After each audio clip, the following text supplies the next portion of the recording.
Bueno, no sé por dónde empezar. Bueno, sí, un apunte a lo que ha dicho ella es que este libro, y modestia aparte, es histórico. O sea, es un libro que ya varias personas me han dicho... ¿cómo se llamaba el señor que dio las charlas en la escuela de verano? Martin Leiderman. Él me lo confesó, dice, es una idea que yo ya tenía y que me la has robado. Y no es el primero que me dice, es que yo también quería hacer algo así y me lo has robado. Porque no se ha hecho hasta ahora. Hay biografías de Blavatsky. Conocéis la de Rosso de Luna, la de Vera, su hermana, la de Cine de Incidentes. Hay varias biografías en inglés también, evidentemente hay bibliografías. Pero nadie hasta ahora, y que yo sepa, ojo, podría ser que sí, nadie se ha tomado el tiempo y le ha dado la suficiente importancia a los viajes de Blavatsky como para reunirlos y para estudiarlos, poner el foco sobre ellos y ver qué hay más allá de unos simples viajes alrededor del mundo. El misterio, porque en Blavatsky todo es misterio y todo tiene un sentido. Pero es que a veces lo entendemos, a veces no lo entendemos, ¿no? Entonces este libro, ese sentido, desde mi punto de vista, y repito, modestia aparte, no es un libro de José Rubio, es un libro colectivo, es un libro donde ha participado más gente. Mi compañero José Miguel Cuesta, con el que hicimos el Federón en su momento, otro libro que sacamos el año pasado sobre las profecías de Blavatsky, que también está en internet y gratuito para descargar. Este y otros libros los hacemos con vocación de investigación y siempre somos un grupo de gente, ¿no? Lo que pasa es que, por lo que sea, me toca a mí dar la cara, me toca a mí estar aquí presentándolo y bueno, hay que hacerlo, alguien lo tiene que hacer y se hace y ya está, ¿no? Pero yo repito, y en este caso en concreto es una cosa que a mí me gusta decir, es un poco, hay una frase del Bhagavad Gita que dice, en esta doctrina no hay esfuerzo perdido. Bueno, pues en este libro no hay esfuerzo perdido, porque en este libro el equipo de traducción que estamos llevando a cabo a través de internet para traducir los 14 tomos de la Project Britain que Boris reunió, Boris Zirkov, con toda la obra de Blavatsky dispersa, aparte de Doctrinas Secretas y Símbolo, etc., donde hay más de 70, a veces bajamos a 60, subimos a 80 traductores en todo el mundo. El otro día uno de China, en Beijing, yo que sé, un lugar de allí, me mandaba un artículo traducido. Tenemos una italiana, tenemos una griega, Papaopoulos, no sé qué, queda muy bonito. Mucha gente de Sudamérica que está, es una de las cosas que yo siempre seré un defensor de las nuevas tecnologías, ¿no? Gracias a internet nos podemos comunicar y estamos traduciendo. Entonces, muchos de esos artículos han servido algunos datos para el libro. Entonces, repito, no es una... Entonces, por un lado, la gente que ha participado se ha beneficiado, porque a mí me escriben y me dicen, ostras, no sabes lo que... Parece que ese artículo que me diste para traducir era idóneo para algo que a mí me está pasando en mi vida, ¿no? Y otra gente ha encontrado una manera de servicio desde su casa para poder colaborar en algo que es para todos, ¿no? Luego está el libro en sí mismo, que la gente lo puede leer, lo puede disfrutar, puede entender, etc. Luego está que los beneficios para una ONG. O sea, no hay esfuerzo perdido. En este libro todo. Y luego, como está una versión de internet gratuita, nadie puede decir que no puede tener acceso a internet, porque es gratuito. Y hoy en día casi todo el mundo prácticamente se puede conectar a internet y puede descargarse ese y otros libros. También tenemos algunos de Rosso de Luna subidos a internet, etc. Por ejemplo, una mártir del siglo XIX.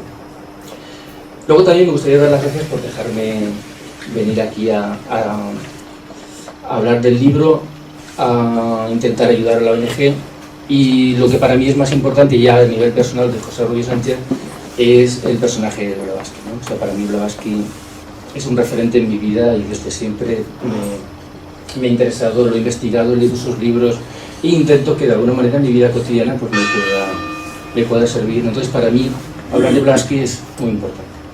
Entonces, yo he preparado unas diapositivas para hacerlo un poco más bonito. Tampoco me quiero extender demasiado porque casi todo lo que os pueda contar está en el libro. Solo me detendré en algunos temas que yo considero que merecen un poquito de explicación. Y primero quiero mostraros un vídeo que pusimos en internet. También hay una entrevista en la radio de Luces en la Oscuridad que podéis escuchar. También en la escuela de verano la presentación que hicimos está en internet. Y también hice un vídeo de unos 25 minutos dando una pequeña charla sobre Elena.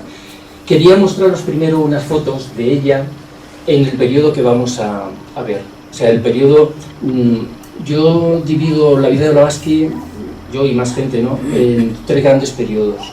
Una etapa que yo llamo de cuento de hadas, de su vida en Rusia, con sus poderes, contándole cuentos a sus familiares, viendo elementales, fantasmas y todo ese tipo de cosas que por un lado son terroríficas y por otro lado son bonitas de contar. Yo le llamo de cuento de hadas, ¿no? Luego, a partir de su matrimonio, que ahora hablaremos un poco, porque hay un poco de mitología respecto al matrimonio de Blavatsky, viene la etapa de los viajes. Entonces, durante 20 años viaja por todo el mundo, no se sabe muy bien dónde va, porque eso es algo que luego pues, os lo explicaré un poquito más, pero en realidad todo lo que estamos hablando y vamos a hablar esta tarde es un poco especulación, quiero decir, porque datos concretos hay muy pocos. Y luego además hay algo que yo lo he ido descubriendo conforme he ido reuniendo la información, y es que casi todo lo que Blavatsky hace es contar cosas que ve o que le pasan a otros, no cuenta cosas que le pasan a ella. O sea, no me dice, pues yo estaba en la Gran Pirámide y entonces me vino un maestro y me explicó esto, me explicó lo otro, ¿no?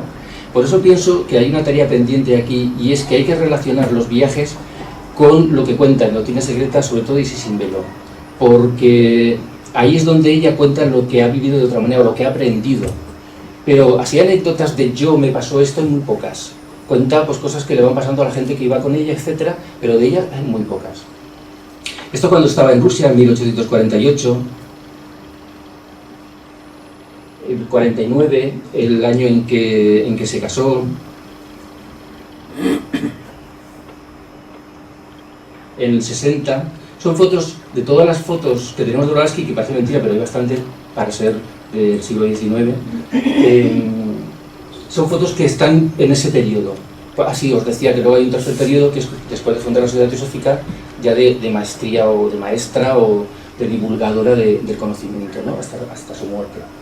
Pero fotos de esa época, pues ya hay muy poquitas, y son estas. O sea, ya en el 70, esta sería más o menos cuando está en Egipto y funda una sociedad espiritista, sería la precuela de la Sociedad Teosófica, y ya en el 75, y si, claro, no voy a pasar atrás, pero si veis la foto primera y veis la foto de esta, ahí es otra mujer. O sea, ahí la mirada, la fuerza, ahí es una niña, ¿no?, y aquí es una mujer, ¿no?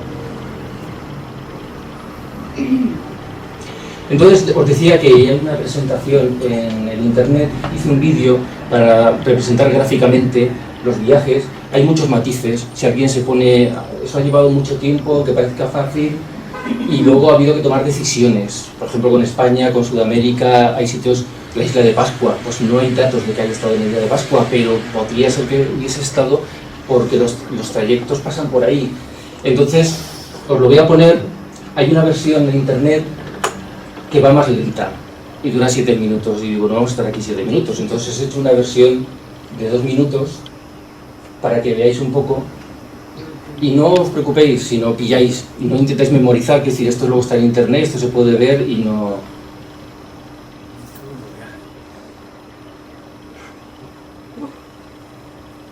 Y no están exactamente todos los sitios, ojo, hay dos grandes, os he dicho que hay varias biografías, pero hay sobre todo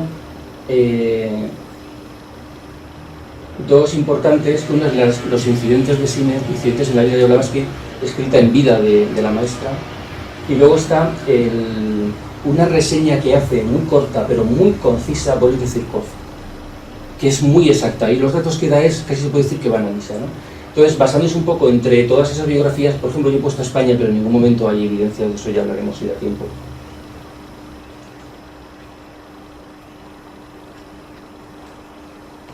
Y hay más sitios, lo que pasa es que no íbamos a poner todos.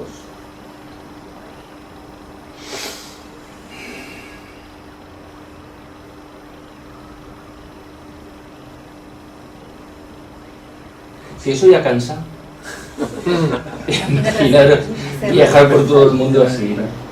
Como decía Merce, con los medios de aquellos tiempos, no había aviones, no había los supertransatlánticos que tenemos hoy en día, en algunos sitios no había ni tren, en burro, en elefante, en camellos, canoas, y no hay.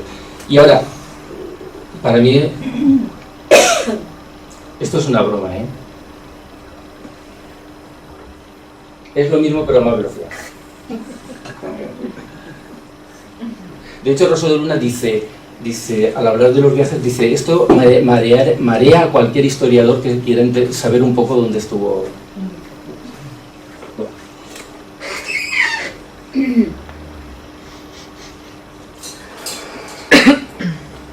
Bueno, entonces, vamos a ver.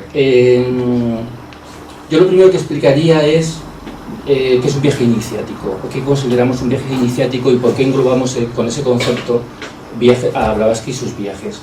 He dicho varias veces algo que a mí me llamó mucho la atención, y es que una vez escuchando una conferencia que se dio, no sé si en Uruguay, en la Universidad Teosófica, no recuerdo cuál, se dio una conferencia sobre la vida de Blavatsky, un 8 de mayo, larga, hora y media, casi 2 horas.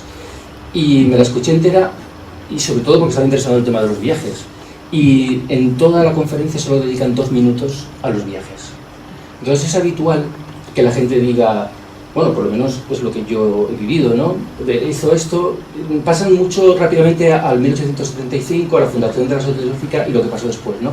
Y los viajes se dice un poco como anecdóticamente, viajo por todo el mundo. Dio 3 veces la vuelta al mundo, o 4, o 2, según quien lo diga, ¿no? Entonces, cuando uno empieza a investigar, dice, un momento, aquí esto no es eso, nada más. No es que se puso a viajar, no es que era un aristócrata con posibles y entonces dice, pues ahora me voy a Grecia, como hacían los lores ingleses que se iban a Egipto a pasar el invierno de allí, en el verano de allí, cosas por el estilo, ¿no? No, hay toda una preparación, hay una meta, hay una misión y hay una serie de cosas que ella tenía que conseguir en esos viajes. Entonces, claro, de ahí viaje iniciático, porque un viaje iniciático es un viaje que cambia a la persona. La verdad es que tenía que viajar por todo el mundo, aparte, luego lo veremos, en 1851 se encuentra con su maestro y ahí digamos que sella el pacto con sus maestros, porque ella tenía una misión futura que tenía que cumplir. De hecho, cuando escribe Isis sin velo, y no sé si es el 27, el 29 de noviembre de 1877, creo, por ahí, escribe Isis sin velo, ella iba diciendo siempre que tenía que escribir un libro. En Egipto se encontró con un joven americano que se llama Rapson, que, por cierto, con él fue discípula de Paulo Metamón, uno de los primeros maestros con los que ella contactó en Egipto, que se supone que podría ser un inglés que ella llamó cuando estaba en Sudamérica para intentar la primera vez intentar en el Tíbet, con el que tuvo algunas otras aventuras, y hay una carta de Blavatsky donde dice que ella en algún momento de su vida tuvo un gran amor. Y esto a lo mejor no sé si queda fuera de lugar, pero bueno, era un ser humano, pero que tuvo que decidir entre su misión y ese gran amor. Y hay quien piensa que este tal Rapson, que luego la defendió toda su vida, cuando empezaron a atacarla ya en Nueva York, y luego evidentemente después de su muerte y muchas cosas que pasaron, él siempre la estuvo defendiendo. Y aparte él fue iniciado en los ritos drusos en Persia, que ella también fue iniciado, pero ella no lo dice, y le recrimina a él que lo haya dicho. Le dice tú, él escribió un libro, un artículo, hablando de los ritos de los drusos, ¿no? Que admiten iniciaciones masculinas y femeninas. Y claro, ella mantuvo su voto de silencio toda su vida. Ella solo dijo, aparte hay frases donde dice, yo digo lo que puedo decir, y lo que no, me lo callo. Y algunas veces incluso, y eso también lo dicen los maestros de sabiduría, Kutumi lo dice concretamente, a veces tiene orden de mentir en algunas cosas que no debe de revelar. Por lo tanto, todos sus viajes, todo lo que estamos haciendo, en algunas cosas son especulaciones sobre eso, ¿no? Entonces, ella debía, al parecer, viajar por el mundo por dos grandes motivos, ¿no? El primero era a nivel interno de ella. Ella, al parecer, fue elegida por los maestros por una serie de características de todo tipo, físicas, psíquicas, espirituales, para esa misión. Pero debía de prepararse y debía de pulir una serie de elementos. Entonces ella nació, como he dicho, en esa etapa de cuento de hadas, nació con poderes, lo que llamamos poderes parapsicológicos, ¿no? Pero esos poderes, y ella lo dice muchas veces, le dominaban a ella no controlaba esos poderes, ella no podía controlar un sueño, lo que veía en ese sueño, a veces no lo podía entender, a veces sonaban campanas a su alrededor o caían rosas, o olía perfume de rosas, y no lo controlaba, se oían sonidos, predecía el futuro, veía el espíritu de gente muerta, todo eso pasaba a su alrededor sin control, ¿no? Entonces ella tenía en esos viajes que ir dominando esa faceta psíquica, ¿no? De hecho, es entre 1860 y 1866, ella para sus viajes vuelve a Rusia.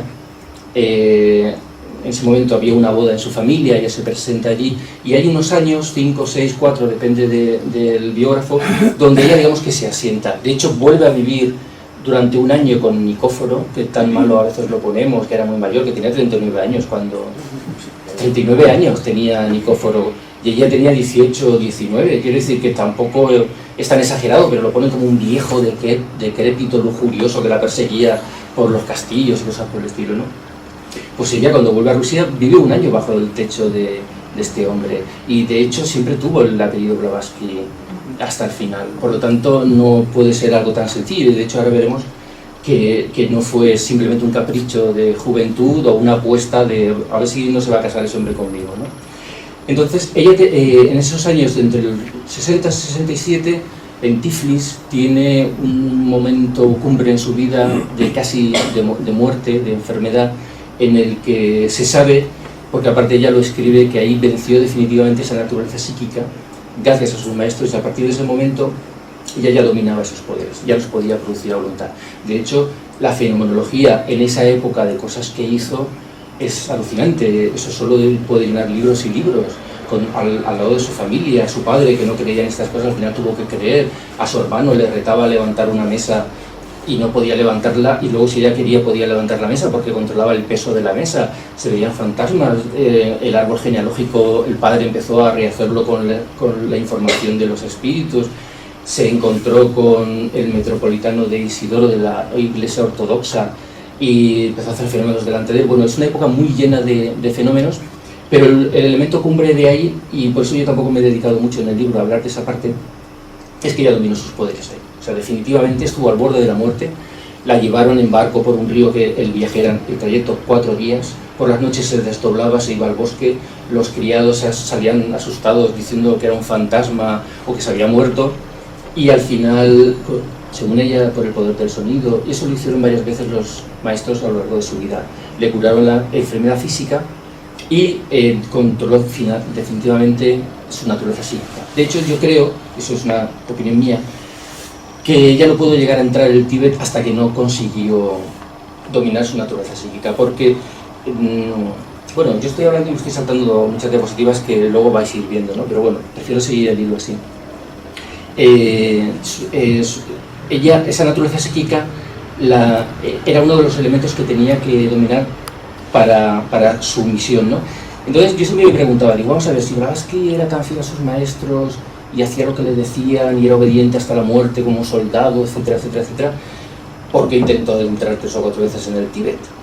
No le dirían cuando tenía uno que entrar, no te dirían, ya estás preparado, porque aparte hay cartas donde dice: y se me ordenó ir a Bulgaria y esperar la orden del maestro. Se me ordenó ir a París antes de viajar luego a Nueva York, en el 75, 73. Se me ordenó ir a París y esperar órdenes del maestro. Por lo tanto, ella estaba cumpliendo órdenes en su labor. Entonces, ¿por qué se rebeló e intentó entrar 3 o 4 veces en el Tíbet? Entonces, una de las razones, aparte de que yo siempre digo que era Leo, y que tenía mucha energía, mucha cabezonería, y creo que pensaría en algún momento que ya estaba preparado, aunque no lo estuviese, y eso pues nos pasa a todos, un poco de orgullo, ¿no? Yo creo que al final pudo conseguir, es que le faltaba eso, le faltaba dominar esa naturaleza psíquica para poder hacer un trabajo real a nivel interno ya en los monasterios en Tíbet, ¿no? Y la otra gran, desde mi punto de vista, gran misión o gran labor de ese viaje iniciático es que ella tenía que aprender para luego enseñar. Por eso decía lo del libro de Sisimbelo.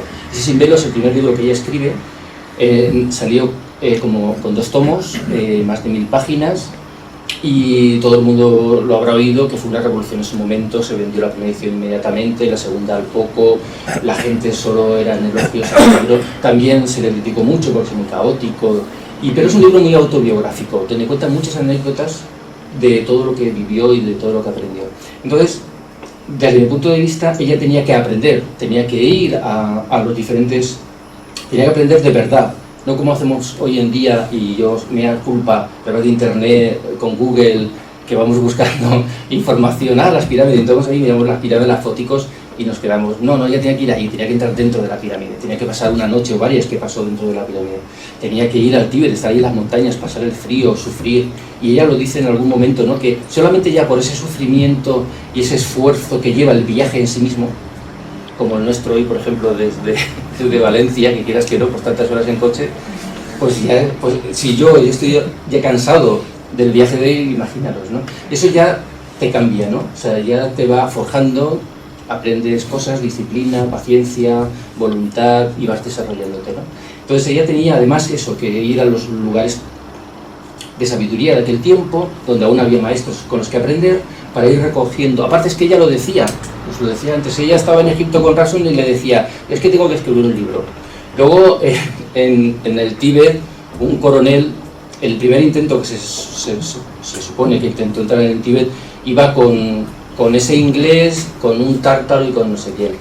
Eran 3. Y entonces un coronel inglés, Murray creo que se llamaba, la detuvo. No, estaba prohibido que occidentales estuviesen por ahí, no solo por los propios tibetanos, sino por el propio gobierno inglés. Y la pararon, o sea, los detuvieron y los tiraron para atrás. Y ella cogió un cabreo de esos de... a mí en el libro pongo, y conociendo a Blavatsky seguro que se puso a despotricar, a gritar, a insultar a todo el mundo, y hasta alguna luz, y los pobres monjes que estarían ahí en el monasterio meditando, de repente oían los gritos de ella y tal, ¿no? Él no pudo, tuvo que volver para atrás. En esa ocasión no le dejaron. Y no le dejaron y no pasó. A veces por cosas que decimos que son como externas, que casuales, pero yo creo que la vida de Blavatsky no es nada casual, ¿no? Entonces, esos dos grandes elementos hacen, desde el punto de vista de los viajes de Blavatsky, muy interesantes. El foco cambia. Ya no es simplemente una señora adinerada que viaja por todo el mundo, sino que, joder, estuvo en Arica, y entonces uno se dice, ¿qué hay en Arica? ¿Qué puede haber en Arica, en Sudamérica, para que Blavatsky viajara hasta allí? ¿Entendéis lo que quiero decir? Ya es otra cosa. Y entonces, yo creo que todavía, esto es, desde mi punto de vista, el libro es un boceto que habrá que ir profundizando con el tiempo, y además cuando vayamos teniendo más información que va saliendo, cuando tengamos todos los temas traducidos, me imagino que habrá más información sobre Blavatsky, ¿no? Entonces, desde el punto de vista, es eso. Y además, creo que me imagino que casi todos lo sabréis, grandes hombres, grandes sabios han viajado para ir en busca del conocimiento, porque tenemos Platón estuvo en Egipto y estuvo en Asia Menor. Pitágoras fue 20 años estudiando en las escuelas egipcias y estuvo, según se dice, bueno, lo dice también Blavatsky, le estuvo en la India. No sé si era Sankaracharya o qué nombre tenía cuando se le vio allí en la India, ¿no? Christian Rosenkreuz, el fundador de la Orden Rosacruz, estuvo viajando también por esos, por lo que se suele decir el Tíbet del Oriente, ¿no? En los lugares de sabiduría, ¿no? Y así, bueno, incluso los maestros de obras de la Edad Media tenían que viajar por toda Europa, conocer a otros maestros, otros lugares, para ir aprendiendo su ciencia. Es decir, el tema del viaje es algo universal, que lo han hecho mucha gente, y que muchos sabios, y que Blavatsky tenía que hacerlo también. Ese es Pitágoras, Platón. Apolonio de Tiana es otro gran sabio que también viajó por todo Egipto y también viajó por Asia Menor y fue hasta la India y se entrevistó con los sabios del Tíbet. Que, bueno, es que Apolonio es otro tema. Es que hay muchos, y bueno, esta sería una foto que yo he buscado lo que he podido para representar a Christian Rosenkreuz, pero yo no he encontrado nada, y en una web ponían esa. Yo no sé si es Saint Germain o si es... Claro, entonces yo lo digo por... Bueno, esto lo he puesto como un referente, porque estos son todos los temas que va a haber que investigar, porque hemos oído todos hablar de los lugares telúricos, lugares de poder, templos que hay ahí, energías, líneas ley, que se le llama modernamente, que pasan por toda la Tierra, se cruzan, donde se cruzan hay un templo, hay un punto de energía y tal, ¿no? Entonces también se habla de que en el ser humano pues hay puntos de energía, lo que el tai chi, bueno, la acupuntura, etcétera, ¿no? Y se habla de los chakras, y se habla también de que en la Tierra también existen esos chakras, ¿no? Entonces, Yo no sé mucho de eso, he oído que hay 7, otros dicen que hay 12, unos dicen que son estáticos, otros que se mueven, unos hablan del punto alfa y el punto gamma y entre medio no sé qué. Y pues por ahí en algunos libros que yo tengo descubrí que tiene cierto parecido, toca algunos de los sitios en los que estuvo Blavatsky que sepamos, porque no sabemos que estuviera en Australia, que es real, que yo no lo sé, yo simplemente lo digo, pero tampoco hay ninguna indicación de que no estuviera en Australia, porque es que ella pasó por ahí varias veces en sus viajes, luego pudo haber pasado perfectamente por Australia, ¿no? Sí que pasó por el Cabo, abajo en Sudáfrica. Arica está más o menos aquí, y estuvo por toda la zona de América Central, y viajó hasta San Francisco, estuvo en las montañas rocosas, o sea y estuvo evidentemente en Londres, en Inglaterra, y aunque tampoco hay indicios, yo estoy seguro que estuvo en Stonehenge. Entonces, está por estudiar la relación de sus viajes con esos puntos telúricos, para ampliar más y para hacerlo más complicado y más interesante, desde mi punto de vista. Pero claro, es que para esto, por eso existe la reencarnación, ¿no? Porque no hay tiempo para tanto. Bueno, todo empieza en Rusia y aquí yo tengo que hacer mi particular batalla, por decirlo así, ante algunos que yo creo que son tópicos, por lo menos a nivel general. Me imagino que vosotros que sois habituales a estos temas conocéis mejor, pero a nivel por ahí la gente cuando hablas de Blavatsky, bueno, mucha gente no la conoce, ¿no? Por más que siguen publicando esos libros y lo importante que ha sido y es, ¿no? Pero mucha gente piensa que Blavatsky, pues eso, hasta que no llegó a Nueva York y fundó la Centroafrica, pues nada, ¿no? Sin embargo, cuando estudias su infancia y su juventud con un poco de profundidad, te das cuenta de que ella ya tenía un interés. Primero, ella tenía su propio misterio, ¿no? Ella veía cosas, o sea, y tenía que saber qué es lo que le estaba pasando. Entonces eso ya le llevaba a investigarse a sí misma. Luego tuvo la suerte de que su abuelo tenía una gran biblioteca con muchísimos libros de ocultismo. Y ella lo dice en una carta, ya leía Agripa, ya leía Paracelso, con 12 o con 10 años. O sea, ya no estamos hablando de una niña y simplemente que tiene poderes y ya está, no, estamos hablando de una persona que se está formando. Luego además hay un príncipe Golizio, así no recuerdo muy bien el nombre, muy misterioso, que algunos piensan que tuvo con él una aventura, pero si investigas un poco a ese señor, era masón, visitaba mucho la familia y tenía con ella largas conversaciones. Luego ella ya estaba ahí buscando. Y luego el otro punto, que es el que me une al tema del matrimonio, el tal Nicóforo Blavatsky no era un pedante, era un señor instruido, era un aristócrata con una muy buena educación y, según dice ella, era el único, o de los pocos, que le hacían caso. O sea, que le hacían caso. Ella venía con sus locuras y mucha gente pues pasaba o creían que era superstición, cosa de niñas, ¿no? Pero ese tal Nicóforo le escuchaba y se sentía que su búsqueda, pues alguien le correspondía, ¿no? Luego aparte tenía sus contactos muy nebulosos en aquel momento con unos seres que siempre la protegieron, como la célebre cuando se cayó del caballo y no dejaron que se chocara contra las piedras, etcétera, ¿no? Entonces, claro, aquí cambia la cosa. O sea, primero era una mujer que ya estaba investigando, que ya sabía, que ya estaba leyendo, que ya estaba...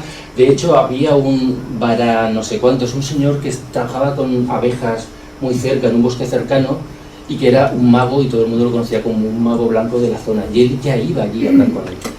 Y él decía, esta chica no es como vosotras, a las demás amigas, ¿no? Esta chica es especial y tiene un futuro grande esperándole, ¿no?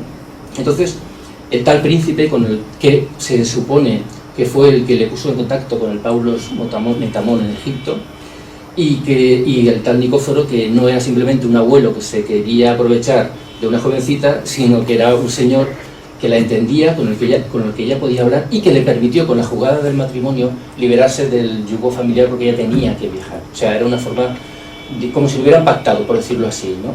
De que ella se desligase de la familia, porque estamos hablando del siglo XIX, estamos hablando de sociedades muy tradicionalistas, ellas de la aristocracia, ahí no, como hablábamos hoy en una conversación, no te casas con quien quieres, o sea, y menos si eres de la aristocracia, todo se pacta desde que eres pequeño, etcétera, ¿no?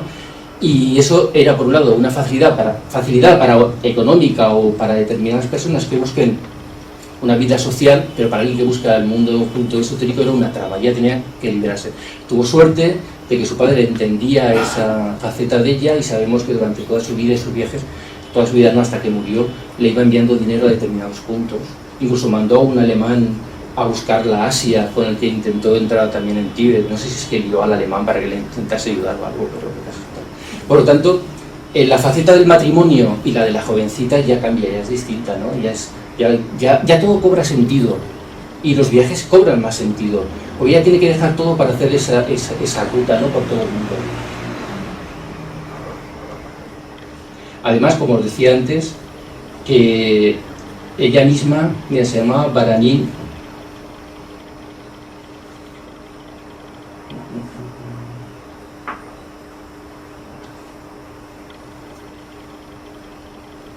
Bueno, digo, se me está yendo la presentación.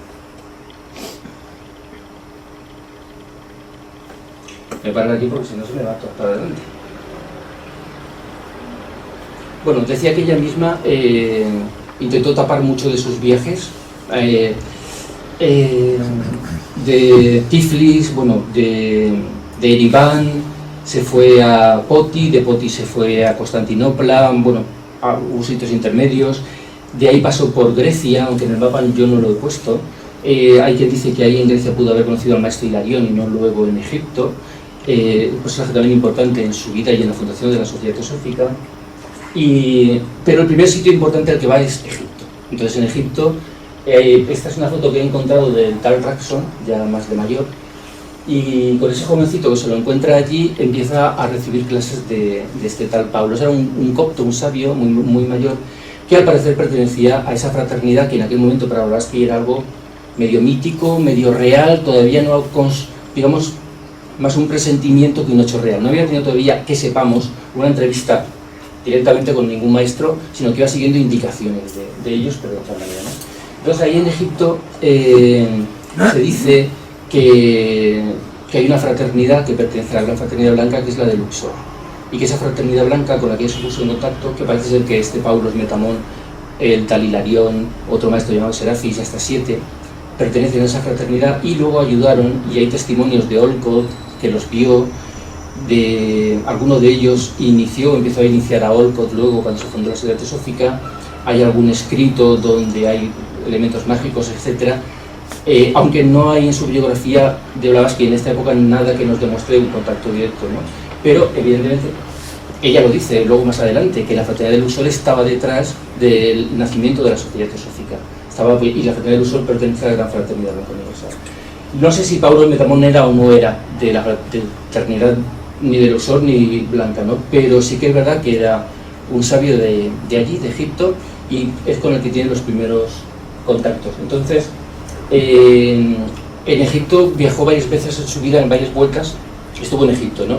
Y aquí entra el tema de las anécdotas. Es que hay una anécdota que yo ya lo conté varias veces, que no sé si contarla porque bueno, es muy rápido. Una noche con el Paulos Metamón, que ella añoraba los cafés de París, y él dice, eso no es problema, y le hizo un café tan bueno, y según ella más bueno que los que tomó en París, y luego era un vaso de agua caliente sin más. Sí, le había engañado, le hizo un maya y se lo tomó, pero oye, mientras estaba tomándoselo era el mejor café que había probado en su vida. Es que es bonita la anécdota, tengo que contarla. Luego, allí también, bueno, se sabe que estuvo en diferentes templos y tal, pero se sabe concretamente que estuvo en la pirámide, y que estuvo dentro de la pirámide durmiendo una noche como mínimo. En aquel momento, bueno, posteriormente creó allí en Egipto una sociedad espiritista, que era un primer intento, boceto de lo que luego fue la Sociedad Teosófica, que fracasó estrepitosamente, solo duró 6 semanas. Ella, bueno, y escribe el por qué, porque eran medios, eran medio borrachas, iban más a robar que a buscar información, pero bueno, algo hicieron, ¿no? Entonces se ve que tenía costumbre de ir cerca de la Esfinge y de la zona de las pirámides, a hacer como psicometrías, intentar captar espíritus, etcétera, ¿no? Y entonces se cuenta que una dama inglesa estaba ahí haciendo escritura automática. De repente se quedó como poseída y empezó a escribir en un lenguaje que ninguno de los que estaba allí entendía. La verdad es que se acercó y vio que era ruso, y ella rusa lo entendía perfectamente, ¿no? Entonces, en ese escrito El que estaba hablando, al parecer, era un cascarón o espíritu de alguien que ella había conocido en Rusia y que había muerto, y que había poseído a esta señora. Pero lo curioso es que en el texto ponía, tengo sed, tengo sed, tengo sed. Y entonces no sabían cómo interpretarlo. Y entonces trajeron agua y le dieron a la buena señora un vaso de agua para que se lo bebiera. Y la señora lo escupió todo. O sea, fue beberse el agua y otro agua, le dieron otro vaso y ella seguía escribiendo, tengo sed, tengo sed. Y entonces escribió, tengo sed de vino. Y dice, bueno, de vino. Y le trajeron una botella de vino y se la bebió. Porque ese espíritu, ese cascarón, era un hombre borracho que murió alcohólico y que se veía que tenía necesidad y se había metido dentro de esta mujer que ya sacia esa necesidad de beber a través de esto. Y bueno, a mí me hace gracia. Tengo sed y no saben de qué iba y le traen el vino de ahí. Yo no sé si se emborrachó o no la señora, pero le dio. También hizo que un señor... La verdad es que dice, hay un momento en que hay una cena, no sé si en Alejandría o en el Cairo, y en aquel tiempo hay dos datos interesantes. Son cosa pequeñita. Ella ya fumaba en aquel momento, porque lo cuenta. De hecho, cuando estaba con Pablo Metamón y le estaba haciendo el té, ella se estaba fumando un cigarro. Pero odiaba la bebida y el alcoholismo y cualquier tipo de droga lo odiaba. Y había un señor que no paraba de beberse copas y copas en una cena. Y entonces ella se quedó mirándolo y de repente la copa le estalló en la mano. Y él se quedó así asombrado y dice, esto es una casualidad. Dice, no, lo he provocado yo. Y se echó a reír, ¿cómo vas a provocar tú que se me rompa una copa? Eso es que es muy fino el cristal. Dice, bueno, si quieres lo intentamos. Con un poco de miedo, cogió la copa, se la puso y volvió a hacerla explotar. Entonces le dijo, no puedo soportar que delante de mí alguien beba de esa manera y se intoxique de esa manera. Pero repito, veis, son anécdotas de lo que le pasan. No sabemos lo que pasó dentro de la Gran Pirámide. No sabemos lo que vivió.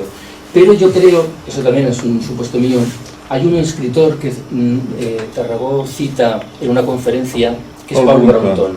Paul Brunton. Exacto, en el Egipto secreto, él sí que cuenta, por lo menos no sé si cuenta todo, pero cuenta bastante de lo que le pasó estando una noche dentro de la Gran Pirámide.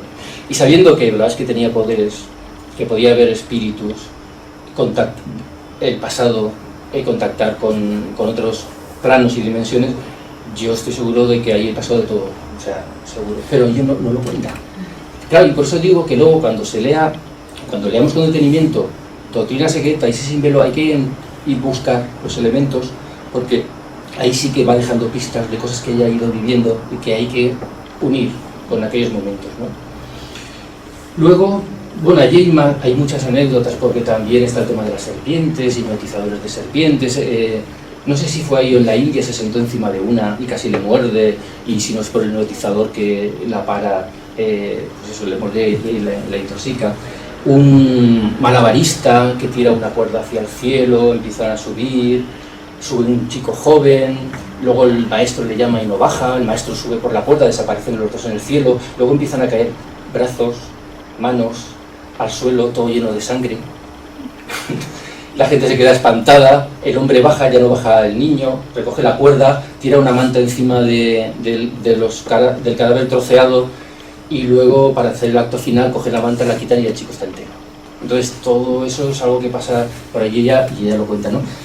Ya digo, cosas que ella ve que pasaban en ese momento y que evidentemente ella buscaba la raíz esotérica o el principio de sabiduría detrás de un fenómeno. Eso puede ser algo hipnótico, puede ser un maya, puede ser una serie de cosas que eso hay que investigar para ver qué ley hay detrás, ¿no? Y hacerlo científico, porque en el fondo la ciencia en realidad no hay una disyuntiva entre el esoterismo y la ciencia. O sea, el esoterismo es lo que la ciencia todavía, el verdadero esoterismo es lo que todavía la ciencia no ha podido poner en números matemáticos, por decirlo así. Pero es ciencia, lo que pasa es que todavía, es como el ADN, ¿no? El ADN siempre ha estado ahí, desde el principio de los tiempos, pero hoy resulta que gracias a los ordenadores y un grupo de sabios hemos podido decodificar el ADN, pero eso está ahí desde siempre. Entonces somos nosotros los que vamos redescubriendo la naturaleza, y el esoterismo es que va un paso por delante, o 1000 pasos, o 10.000 pasos, porque de ahí viene la palabra teosofía, la sabiduría de los dioses, ¿no? Ese conocimiento que se nos dio ya desde... Es como si, lo voy a poner en plan de extraterrestres, como si una civilización súper avanzada viene a la Tierra en un momento donde aquí estamos empezando y ya deja aquí todo ese conocimiento, ¿no? Entonces nosotros, conforme vamos evolucionando, vamos accediendo pero digamos que ese conocimiento llega por aquí, nosotros estamos aquí, entonces algún día tendremos que llegar a ese tope y hacerlo nuestro, ¿no? Y será ciencia, porque la ciencia lo que busca es la verdad también, ¿no? Busca conocer las leyes de la naturaleza. Bueno, Egipto, ya os he hablado, lo de la pirámide. Os recomiendo el libro de Egipto Secreto de Paul Brownton. Tienen uno también sobre la India, son buenísimos, no tienen desperdicio.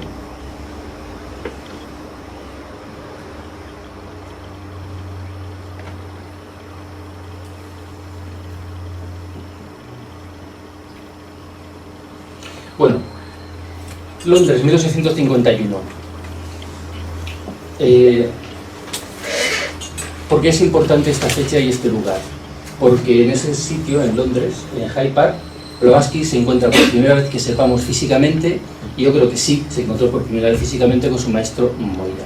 Hay dos grandes maestros en el mundillo, disculpad la palabra mundillo, ¿no? O sea, que son Kuthumi y Moira, ¿no? Entonces, ambos son como hermanos, son hermanos evidentemente, de alma, pero tienen como un lazo también de amistad, ¿no?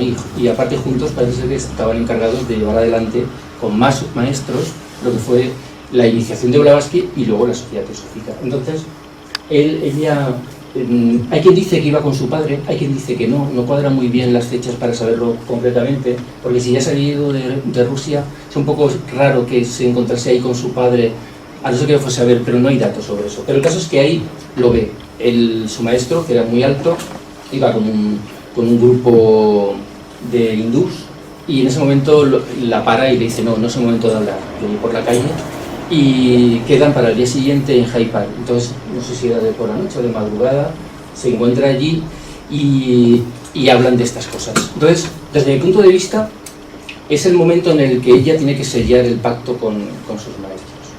Yo lo comparo con lo de Aquiles, no sé si os acordáis, ¿no? O sea, puedes elegir una vida larga, cómoda, eres aristócrata, tienes dinero, posibles, en Rusia tendrás todo lo que quieras, vas a vivir una vida cómoda, ¿vale? O puedes elegir una vida dura, de sacrificio, de esfuerzo, donde si no te mueres es porque te vamos a salvar nosotros, o sea, vas a sufrir de todo porque le hirieron de bala en ventana, tuvo una herida a la altura del corazón que se hizo en Asia, disparos, lo del caballo, luego varios naufragios de barco, o sea, le pasó de todo, ¿no? Y siempre ahí estaban sus maestros protegiéndolo. Entonces, tenía que elegir, ahí era un poco, bueno, te hemos dado un panorama, has estado en Egipto, ya tienes las mieles de lo que va a pasar, ya sabes que tu misión es escribir un libro, y como ella dijo textualmente, y es así textualmente, se lo dijo a Rapson en Egipto, mi misión es romper las cadenas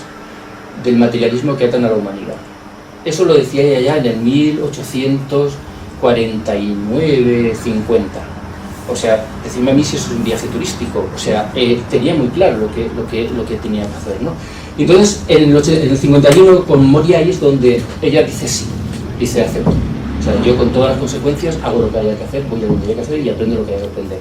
Y sigue el pacto con su maestro. Y ahí es cuando realmente ya empieza la ruta que hemos visto, porque de Londres se va a Canadá, a Quebec, donde le roban los indígenas las botas, y ella tiene una imagen idílica de los indígenas, y cuando le roban las botas la imagen se fue al garete, ¿no?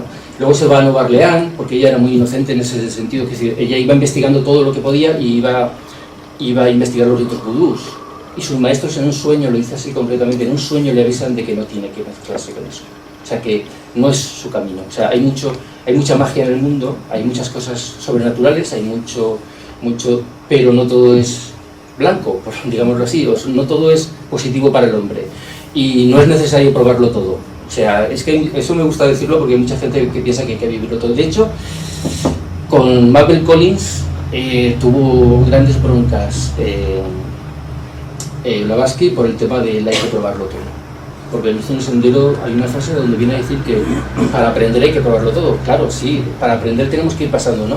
Pero no tenemos ya montones de reencarnaciones a nuestras costas para probar determinadas cosas, que solo por el sentido común, viendo lo que le pasa a la gente, no es necesario vivirlas. Entonces, por ejemplo, algo evidentemente en el que todos estamos de acuerdo, matar a los demás, sabemos que eso no hay que hacerlo. Entonces, ¿yo para qué tengo que probar matar a alguien? ¿Entendés lo que quiero decir, no? Entonces, la magia negra, el vudú en este caso, no era algo que ella necesitaba, y le avisaron en su día que no fuese, ¿no? Luego pues viaja por Texas, viaja por, bueno, por todo lo que hemos visto, ¿no?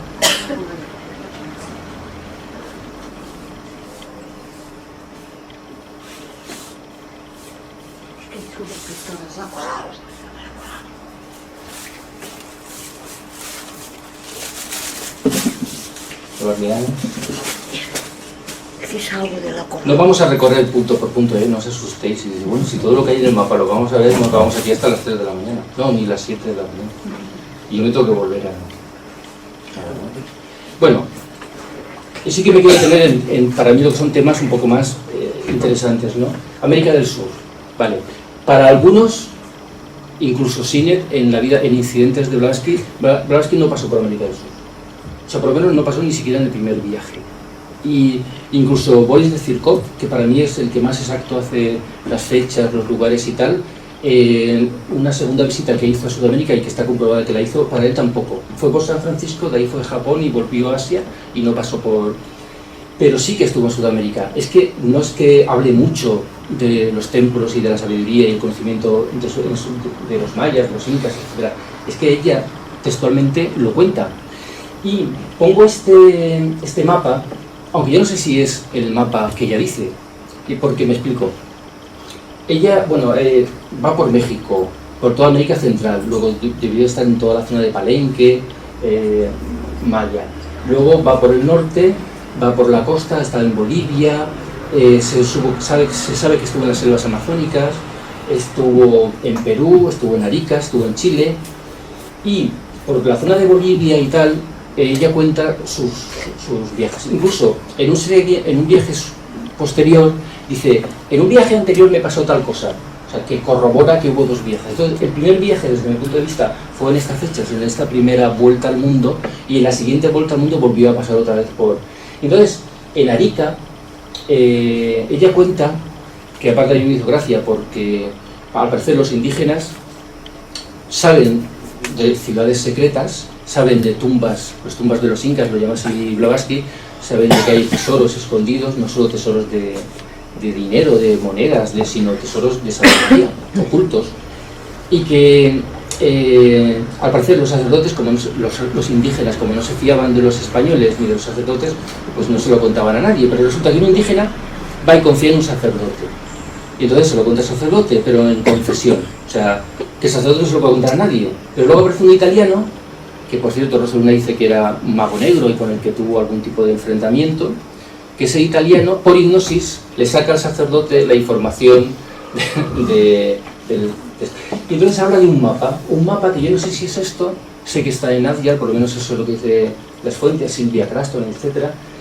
Y donde dice, porque lo dice literalmente, tenemos a nuestra disposición un mapa donde se dice claramente dónde está la tumba de los incas. Y aparte ella dice, desde Lima, por la costa, fuimos hasta Arica. Desde el barco con unos prismáticos vimos una roca que se separaba un poco de las montañas, que a la caída del sol se apreciaban unas inscripciones en la parte de arriba. Y esas inscripciones te dicen por dónde tienes que entrar dentro. Y es un barranco donde a un lado del barranco hay una entrada. Pero no se puede entrar porque los incas, cuando todo empezó a rodar y tal, lo cubrieron de piedras y dice, aunque un ejército de 1000 hombres fuesen allí, no podrían quitar. Y aunque lo quisieran quitar, la atmósfera mefítica del interior, todo eso, pero lo estoy diciendo casi literalmente, lo cuenta, ¿entiendes? Y entonces, yo no sé si será, pero ella dice que lo tiene, y de hecho esto ya es algo privado mío. Hay una novela que algún día escribiré, que se llama El Círculo del Tiempo, donde pretendo que salga Rosso de Luna, Cifre, y quiero relacionarlo con Sudamérica, porque Rosso de Luna sabéis que fue a dar las conferencias famosas tesóricas en América del Sur. Y yo quiero sacar todo esto en ese libro, ¿no? Un plan misterioso, ¿no? Bueno, ya lo que he dicho, o sea, para eso están las reencarnaciones, pero como luego nos olvidamos, por lo menos yo, pues no puedo ser.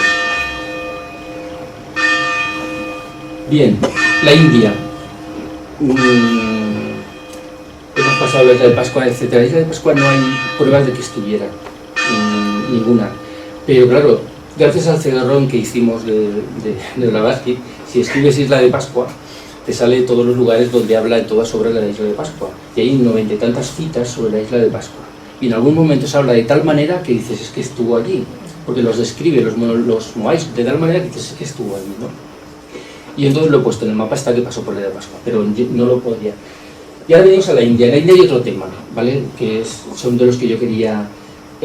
hablabas que se le acusó, cuando escribió Sin Velo, de que nunca había estado en la India. Y cuando luego de la Sociedad Teosófica se trasladó a la India y se estableció luego en Adyar, mucha gente dijo que ella era la primera vez que había pisado la India y que nunca antes había estado. Pero cualquier persona que se lea Sin Velo está totalmente desmentido, porque hay decenas de anécdotas en Isis Sin Velo donde ella cuenta sus experiencias en la India.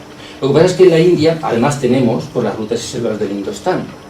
Lo que pasa es que por las rutas y selvas del Indostán es un libro todo de viajes, con toda la explicación esotérica, que Rosodina tiene un libro donde va explicando algunos capítulos, donde no se sabe muy bien qué parte de lo que cuenta ahí es un viaje que hizo con Olcott en el 86, si no recuerdo bien, o que es algo que vivió ella antes. ¿Entiendes lo que quiero decir? Porque pasó 3 veces, como mínimo 2 antes de ir con la Sociedad Teosófica.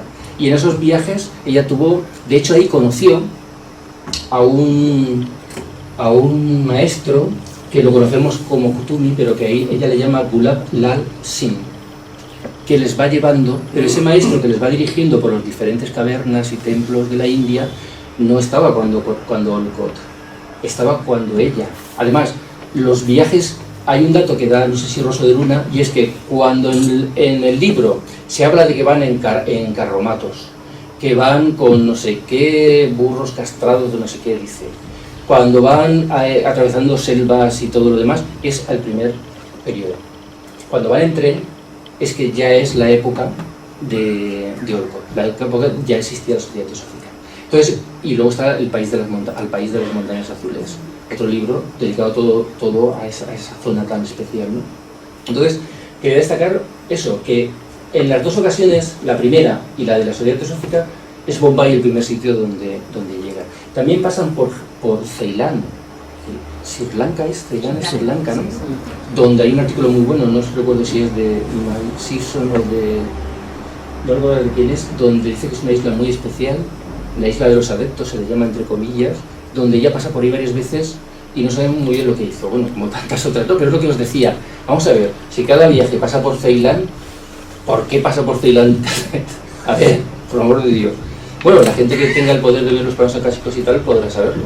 Si alguno lo tiene y quiere contactar conmigo, podríamos escribir un buen libro. Bueno, ahí sería esta primera vuelta sería su primer intento. Rosso de Luna y Anibal San dicen que hubo uno anterior, yo no sé decir, yo creo que ahí fue su primer intento, y es donde os decía antes que no le dejaron pasar, el coronel Murray la detuvo y ella se puso a despotricar y varios saludes. Creo que hubo un terremoto de grado 7 o algo por el estilo en aquel tiempo por la base.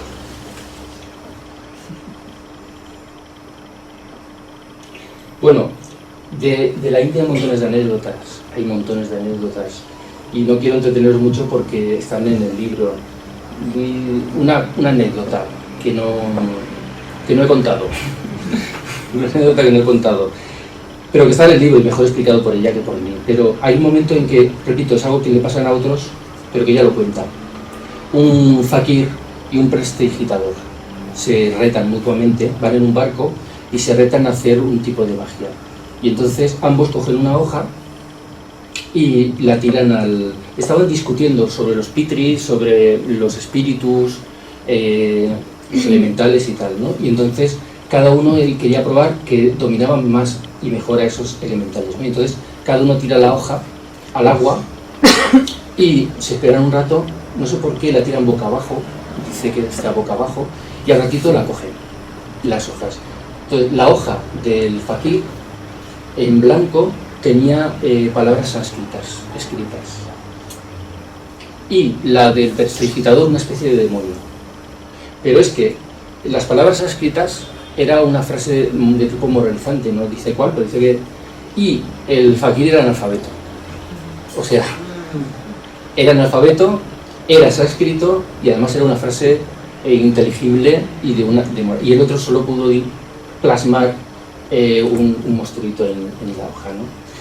Hay una de uno que le consultan al fuego como si fuera un oráculo, y conforme va hablando el fakir, el fuego le va respondiendo, que es muy, muy bonito. Bueno, hay muchas, pero ya digo que están en el libro, y si no, luego no lo vais a comprar, o sea, ni lo vais a leer, si luego el libro. Bueno, esto es un mango, pero eso lo ha hecho tanta gente, ¿no? Poner una semilla y que crezca. A mí el detalle que me gustó es que luego el mango se lo comieron, o sea, después de hacerlo casi. El cogieron y se lo comieron. Esto es lo del sánscrito que os he dicho. Bueno, vuelos aéreos, fakires entre crocodilos a los que no les hacen nada, hipnotización de serpientes, una mujer a la que le roban una maleta y por un procedimiento con una ropa de ella consiguen localizar dónde está la maleta que estaba en el lago, cómo encontrar un cadáver en un río con magia. Bueno, cuenta un montón de cosas.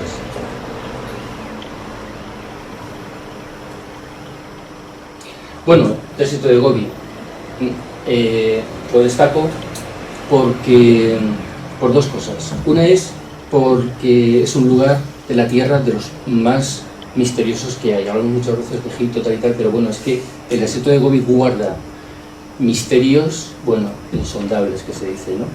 Entonces, aparte de anécdotas que cuenta ella allí con los Dijins, los espíritus de ciudades que aparecen y desaparecen, hay un elemento interesante en sus viajes por el desierto de Gobi, donde ella luego directamente lo cuenta, porque ella lo dice, no tiene secreto, lo dice sin velo. Dice que hay ciudades sumergidas debajo de la arena con bibliotecas más grandes que la del Museo Británico, por ejemplo. Hay cavernas y cavernas donde se guarda la historia de la humanidad, bibliotecas, como muy grandes museos. De hecho, hay un concepto en el mundo esotérico que llamamos los museos, ¿no? Y se habla del Museo de la Fraternidad Blanca, ¿no? O sea, una especie de lugar donde se ha ido guardando a lo largo del tiempo pues, objetos y sabiduría de los atlantes, lemures, arios, diferentes civilizaciones, ¿no?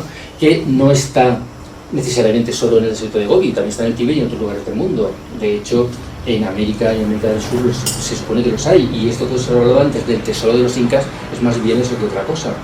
Y luego no solo Blavatsky lo dice Arcaice. Arcaice, por ejemplo, habla de una cámara atlante que hay debajo de las que tú diste una charla sobre eso. Una cámara subterránea atlante debajo de la esfinge con sabiduría atlante, ¿no? Entonces, claro, ella no fue solo a pasear por el desierto de Gobi, ella fue para entrar en esas cuevas, en esos museos, en esas bibliotecas y aprender. De hecho, aunque luego hablaremos, dentro de muy poco, cómo en el Tíbet aprende sánscrito, mejora el sánscrito, incluso el inglés, ya veremos por qué. Está claro que ella ahí tuvo que leer y aprender muchas de las cosas que luego nos transmite a nosotros. Y digo que es doble importante, no solo porque existan esos lugares tan interesantes, que a mí que me gusta mucho la historia, daría mi alma, aunque esté mal por encontrar un... De hecho, yo bromeo con Natacha, y yo le digo que yo cuando me muera, lo primero que voy a hacer a nivel un plano astral es irme a Egipto y a buscar al Gobi y a buscar estas cavernas. Yo no quiero ir a ningún lado, ni de Bacán ni historias. Yo quiero visitar, yo quiero verlo, porque como no me dejan, claro, no me dejarán, si no me dejan en vida no me van a dejar en el otro, pero yo hago esa broma. Bueno, y entonces, claro, para esa misión que tenía de aprender, para luego enseñar, para poder escribir sus obras, sus libros, ella necesitaba aprender. Y ella lo dice muchas veces, dice, yo no necesito tener fe, porque yo es que lo he visto. O sea, yo no tengo por qué tener fe o creerme o no creerme lo que dicen los maestros, o si existió o no la Atlántida, es que yo lo he visto esos libros donde está escrito, yo he visto objetos que quedan de la Atlántida, por poner un ejemplo, ¿no? Entonces, claro, es otra dimensión, ¿no? Claro, luego ahí ya te la crees o no te la crees. Pero yo creo que cualquiera que se lea ese libro lo tiene secreta, y disculpad lo que voy a decir, tenga un poco de sentido común, tiene que darse cuenta de que lo que está diciendo, yo no digo que acertara en todo lo que dijo, porque todos somos humanos y nos equivocamos, pero que el 99% de lo que está diciendo es lo que ella aprendió y es verdad, por lo menos yo lo digo públicamente, yo lo creo.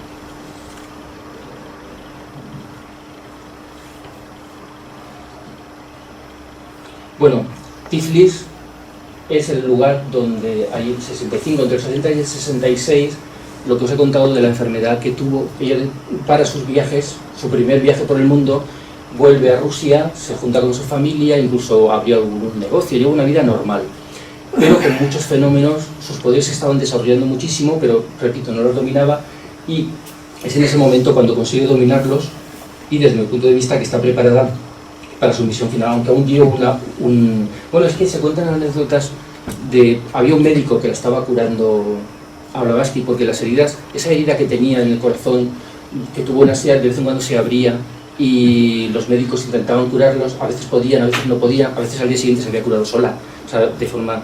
Y en una ocasión estaba el médico curándola, y iba a ponerle un ungüento, y de repente aparece una mano invisible que le quita y se la pone encima de la herida, y le cura la herida, y el médico se salió de ahí escandalizado, ¿no? Y le cura. O sea, se cuentan muchas cosas de ese tipo. Bueno, España. No hay ninguna prueba de que estuviera en España. Alguien me dijo en la escuela de verano que tenía algún dato de que estuvo en Barcelona, pero era todo tan rápido que yo la perdí de vista. Eso corresponde a la anterior encarnación, al conde Callostro, que vino aquí a fundar una logia. Pues a lo mejor es eso. 1700 es que me lo quiso explicar, y como estábamos liados no me lo explicó. Eso sí. Que se dijo en su momento hace años. Pero en vida como Blavatsky, como Elena Blavatsky. No, como Blavatsky no.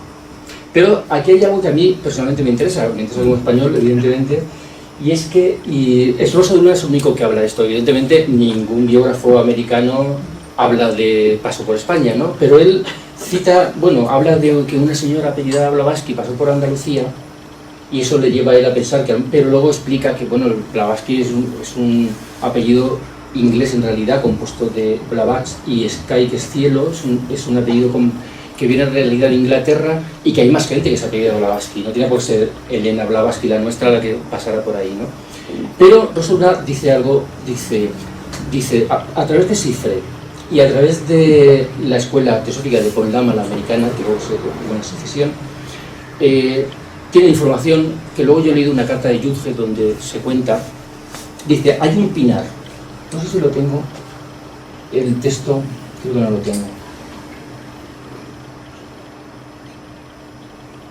Sí, ¿os lo leo? Dice, según he oído de labios del prócer señor Cifre, de la Sociedad Teosófica de Adya y de otros miembros de la Sociedad Teosófica de Pon Lama, sentía la maestra hacia el porvenir ocultista de nuestra raza y su elogio del centro iniciático español, entre comillas, situado en un oculto pinar de la península. Yo hago, y me detengo en esto porque si alguien sabe algo, a mí yo tengo mucho interés personal de averiguar esto. Dice, situado en un oculto pinar de la península, contrabalanceador de la poderosa organización negra que hoy le domina. ¿Es este retiro oculto e ignorado por todos el famoso castillo del Santo Grial o Monsalvat, al que consagra por entero su Parsifal sublime Wagner el Coloso, emplazándole por bajo de los Pirineos, en los confines, léase confines ocultistas de la España cristiana con la España árabe? Y su viaje al Tíbet, de que muy pronto vamos a ocuparnos, y esta reserva se extendía a Marruecos y a España, hasta el punto de que la sola indicación que hemos podido recoger acerca de este último país es la que, con reservas tan grandes como inexplicables, nos ha sido dada por discípulos de Yudge, no sé si dice así en inglés, Yudge, acerca del poderoso centro emplazado en un pinar, o Santo Grial hispánico, al que nos referiremos en diversas obras. Yo no sé qué pinar es.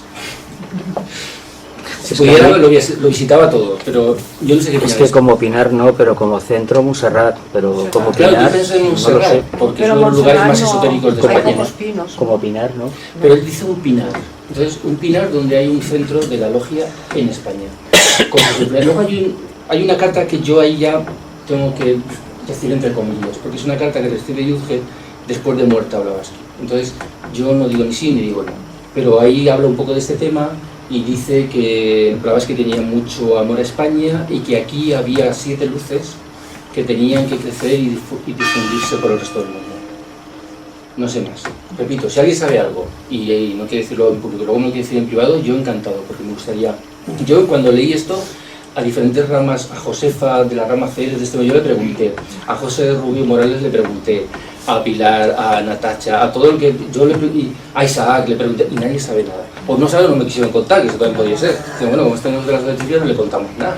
Pero la verdad es que nadie me ha dicho nada, y si alguien sabe algo a mí me interesa mucho. Me interesa cualquier dato sobre los viajes de Blavatsky para ampliarlo en el libro. Porque luego la edición digital la vamos ampliando con las nuevas informaciones. Pero ya lo digo, a mí también a nivel personal me interesa. ¿Hay pinos allá donde la propiedad de Valencia, José? Bueno, Mentana. Mentana es una ciudad de Florencia, de Italia, donde ella peleó. Yo antes de investigar, reconozco en mi ignorancia que yo nunca he sabido concretamente si esa batalla fue en Sudamérica, porque hay quien dice que Garibaldi estuvo allí, o si fue en Italia, pero no, fue en Mentana, fue en el año que pone allí, 1867, y ella, no tanto como dice, porque ella lo desmiente, un señor cuando estaba en Nueva York escribió en un periódico alabándola de haber peleado en la batalla de Mentana, y dice, y ella estuvo ahí peleando, luchando a caballos, y luego ella dice, eso es mentira, dice, yo estuve, pero estaba con otras damas y hice no sé qué, hice no sé cuántos. Sí que es verdad que le hirieron, 2 heridas en el brazo, una bala en el hombro, otra en la pierna, eso sí que es verdad, que se cayó de caballo. Y es importante la batalla de Mentana, y me detengo, porque aquello fue más que una simple batalla. O sea, en realidad era una batalla contra el papado, contra la Iglesia como institución política, como gobierno, como país, como Estado. Entonces, Blavatsky, para mí, claro, unos pueden estar de acuerdo, otros no.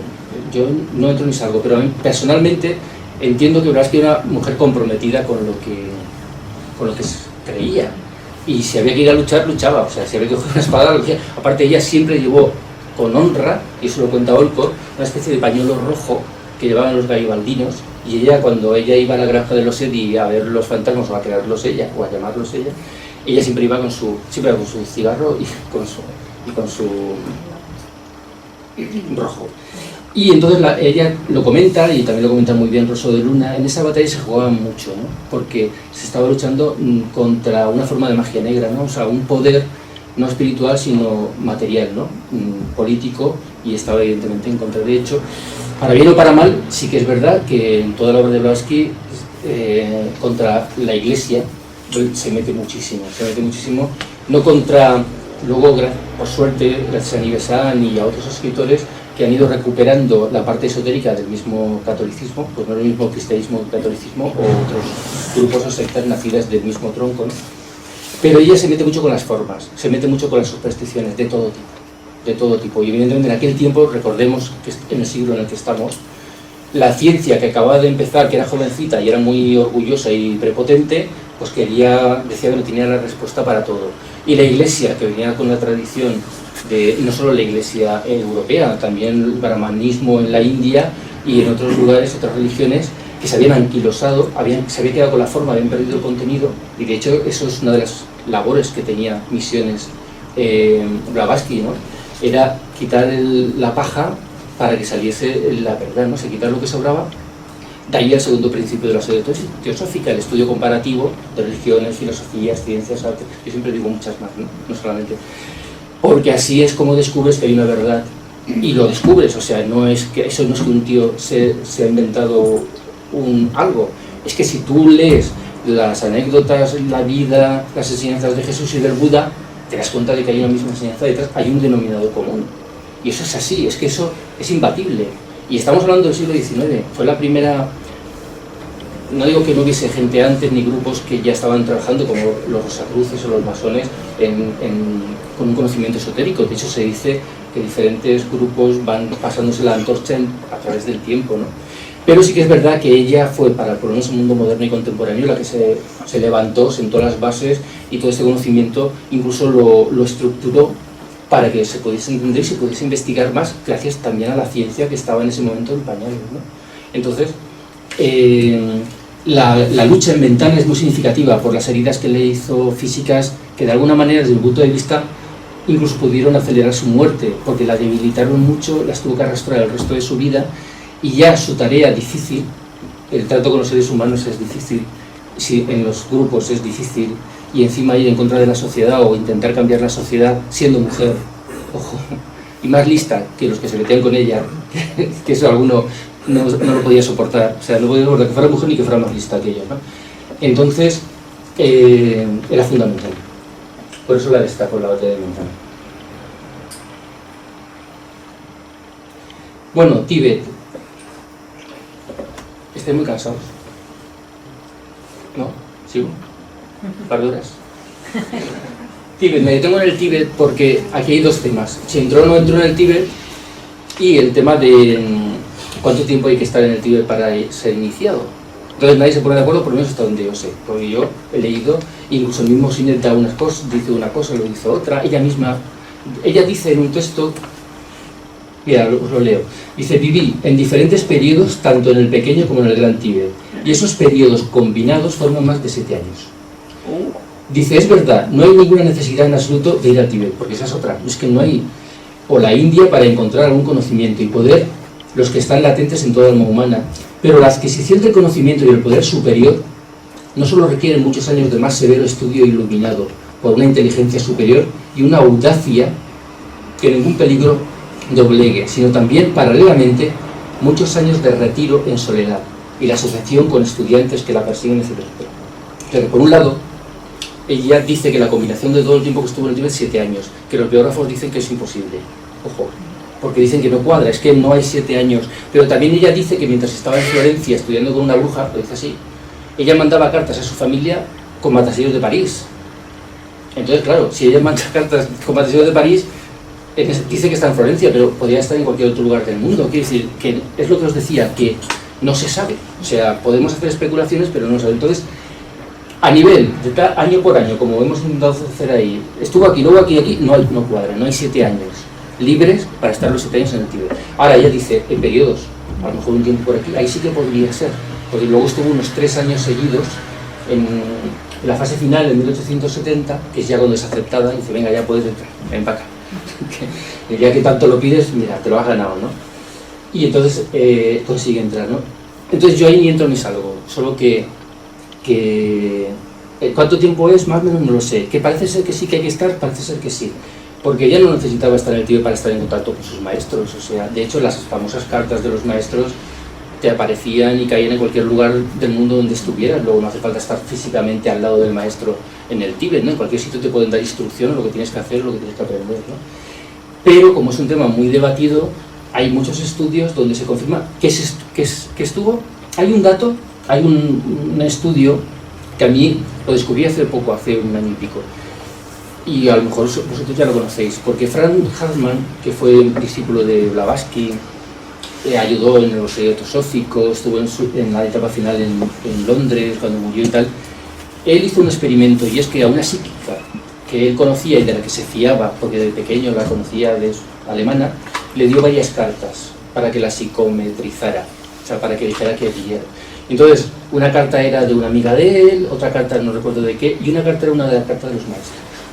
Entonces, las otras 2 cartas, la psicómetra, la medium o como lo queramos llamar, aceptó al 100%. O sea, esas cartas eran de las personas y el lugar donde habían sido escritas lo describió perfectamente. Entonces, cuando cogió la de un maestro, todo cambió.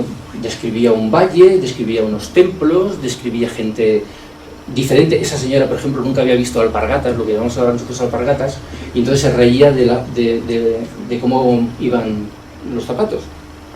Entonces contó una serie de cosas, ¿no? Y entonces eso lo quiso publicar en el Teósofo, pero antes lo envió a Blavatsky, que estaba viva todavía en aquel entonces, y Blavatsky dice, esto es exacto a lo que yo viví. O sea, ese sitio es donde yo estuve con los maestros, que de hecho existe un cuadro que yo creo que está en Adyar, que es este, que no sé si lo pintó un señor o lo precipitaron o no sé qué, y sería el lugar donde esta medium o psicómetra describió, bueno, más completo todavía, porque había más templos, hay templos con suelo de mármol, hay en esos templos como pinturas que se mueven, como pinturas que son enigmas que tienen que resolver los discípulos, eso lo cuenta. Entonces Blavatsky le va explicando, dice, sí, aparte, Blavatsky no tenía toda la información de la carta, o sea, Franz Hartmann, muy astuto, le dio solo parte de la información y no toda. Por ejemplo, unos dibujos que esa señora hizo de la entrada de un templo y tal, y sin embargo Blavatsky se lo dibujó y coincidía. O sea, es una prueba indirecta, ya sé que, bueno, si uno no cree en eso, pues no cree en nada, ¿no? Pero relativamente es una prueba de que ella estuvo en el Tíbet. Se supone que sería ese sitio no es Tíbet exactamente, sino cerca del Tíbet, y ahí es donde estuvo como mínimo esos 3 últimos años de preparación antes de volver a cumplir su misión, resumiéndolo muchísimo. Bueno, Persia, hay unas anécdotas muy bonitas, pero lo he dicho, si no, no os leeréis el libro. Bueno, a mí, voy a ser brusco, si no lo leéis, a mí lo que me interesa es que lo compréis por la ONG, ojo, no por mí, ¿eh? Es decir, si no lo leéis, peor para vosotros, pero... Bueno, al final fue a Nueva York, fue a París. En París estuvo en una casa con un príncipe de no sé qué, que era familiar de ella. Pintaba, le gustaba mucho pintar, tocaba el piano de manera maravillosa. Es una pena que esa faceta de Blavatsky no nos haya llegado prácticamente nada. En la lamasería, que así llamaban al cuartel general de los de Sofía con Olcott de Nueva York, le llamaban la lamasería, y ahí había un piano. Y Olcott escribe, dice que cuando se ponía a tocar y se dejaba llevar, ni Beethoven, ni Mozart, ni nadie, dice que era impresionante. Pero ¿qué pasa? Había que trabajar y no había espacio, y al final el piano estaba cerrado, libros encima, papeles por todos lados, y esa faceta no. Incluso se dice que dio algún recital de piano con algún célebre pianista en Europa, en algún momento de su vida. Bueno, entonces ahí le dieron la orden de ir a Nueva York, de conocer... Bueno, antes os he dicho que intentó en Egipto fundar una fracasada sociedad espiritista, pero aquí ya las cosas cuajan.